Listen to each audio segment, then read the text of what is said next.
Menta perlu ora shpi ko kubor. Ngitip Syai Medon. Berngem penpar yang kreat ke Iran Syau Netanyahu. Tong ini ngap. Dengong ape ngor ke Iran yo Prime Minister Benjamin Netanyahu. Namar bakat thama kala nang step. Uhe shpai ke Iran no ai da ke jing berngem ka peting Syau Netanyahu.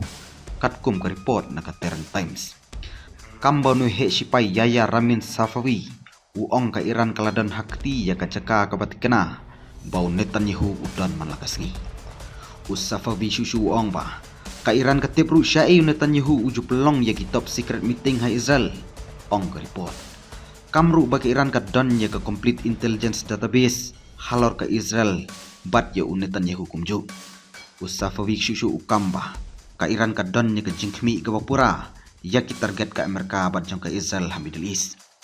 Kawai pat ka report bakran Safawi uong ba.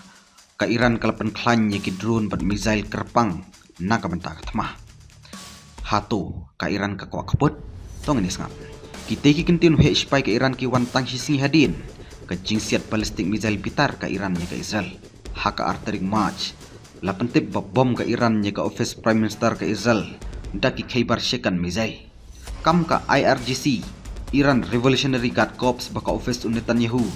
Kala sya target laju lorjur haki atak paklempoi pakhat. Ka IRGC kamru baki headquarter jong ka Air Force Commander Kumju kila sya penjulor haka strike missile jong ka Iran.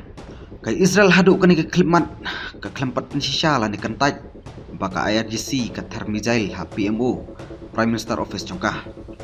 Kani gajing perngam thamai jong he spy ka Iran. Ka pauru hadin ba mi ki report haba kumno khamine sya penyam.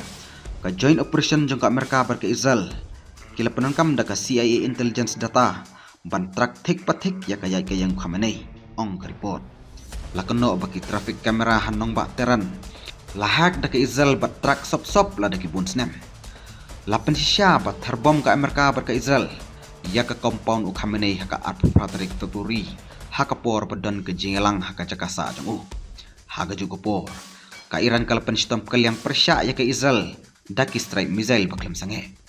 Hakalai tarik March, ka latest ballistic missile attack ka Iran, kalapan julor rapa ha central Israel. Lapan tip bagi missile Iran kila hit Shibun ki location ha central Israel, hakalai tarik March. Katkum na katolong kubor, ka Iran Foreign Ministry ka ong rubah. Tang uba job ya kathama jung trom, uday unong sensar jiw. Any such act against Iran will be regarded as complicity with the aggressors. It would be regarded as an act of war against Iran. Defensive is synonymous for offensive. Doesn't make sense. Do they want to deprive Iran of its capability and capacity to fight back against the aggressors? That would be a shame if these countries take sides with the aggressors. They have already done enough against Iran. Our supreme leader was living like a normal, average Iranian citizen. He was living in his home.